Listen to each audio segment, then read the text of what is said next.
Биздин ишенимибиз боюнча тагдыр жазылган. Бул биздин аалам жаралы электе эле, мисалы үчүн мага мен канча рызкы жейм, мен качан жашайм, канча жыл өмүр сүрөм, бардыгы тең мен жаралганга чейин тагдыр жазылган. Демек тагдыр ошол бойдон кетет да. Бүт тагдыр ушу катып калган ошол бойдон эле. Эми бирок ошол тагдырдын бардыгы жазылганы асманда, жанагы Алланын тагдыр китепчесинде. Бирок ошол менин бир жылдык ушул жылдык гана тагдырым гана ошол периштелерге ошол түнү гана маалым болот экен да. Бул периштелерге маалым болот экен. Бул Тилек мырза деген ушу бир жылда ушуларды кылат турбайбы деп периштелердин алдында маалым болуп, анан биздин алдыбызга келип, анан ошону тагдыр маалым болгону бизге келип туруп анан батасын кылат экен да.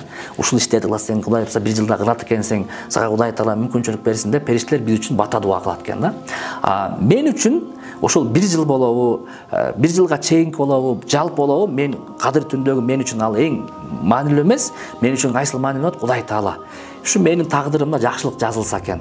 Мен билбейм ушу тагдырда эмне болот. Ошонун бардыгы мен үчүн Кудай Таала ошо тагдырымда бактылуу өмүр болсо экен деп ошол Кудайдан ошол тагдырдын бактылуулугун үмүт кылып дуа кылат экенбиз да. Мына ошол нерсе.